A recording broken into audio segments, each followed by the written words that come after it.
Hello everyone, in this video I'm going to show you how to like a note on Instagram. Well, this is a easy thing to do.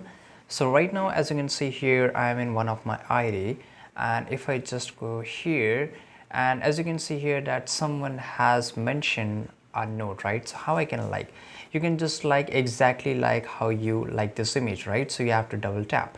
So here, as you can see here, once I tap, it will like automatically, and on the top right you will see a heart icon.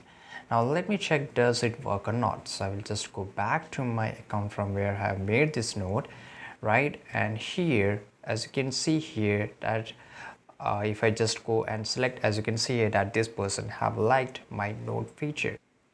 So here, this is very easy thing to do. If you want to delete the note, you can delete it, leave a new note, you can change it right now, you can text that person from Messenger and everything. So it's very easy. I hope you found this video very useful. Subscribe.